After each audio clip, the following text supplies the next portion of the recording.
Election day is here, and it has brought on all kinds of thoughts, emotions, and even activities. And we as believers in Jesus Christ need to be reminded at times in our lives that first and foremost, we're followers of Jesus.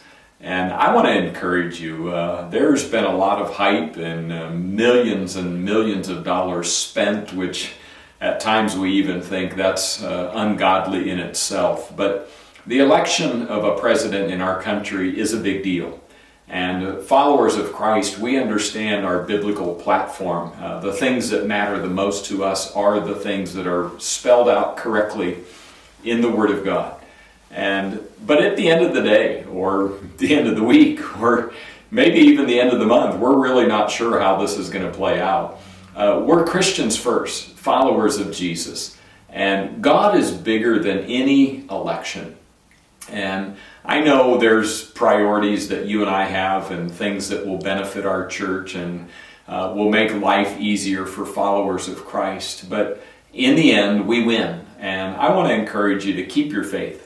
Don't become discouraged over your candidate won or lost, or what's going to happen in the Senate or the Congress, because God is sovereign. That means He has a plan, and He is in control of everything that will make His plan happen.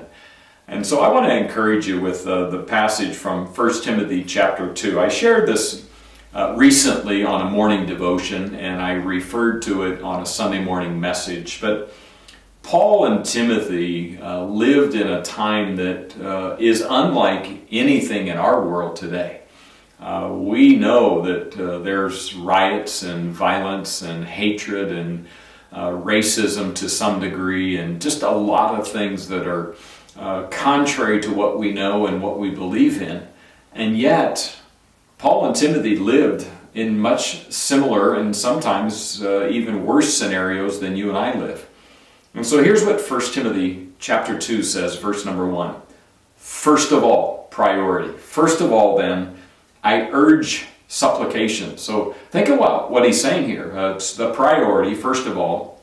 And then I urge you, supplications, prayers, intercessions, and thanksgivings be made for all people, for kings. We don't have a king in our country. We have a president, different system.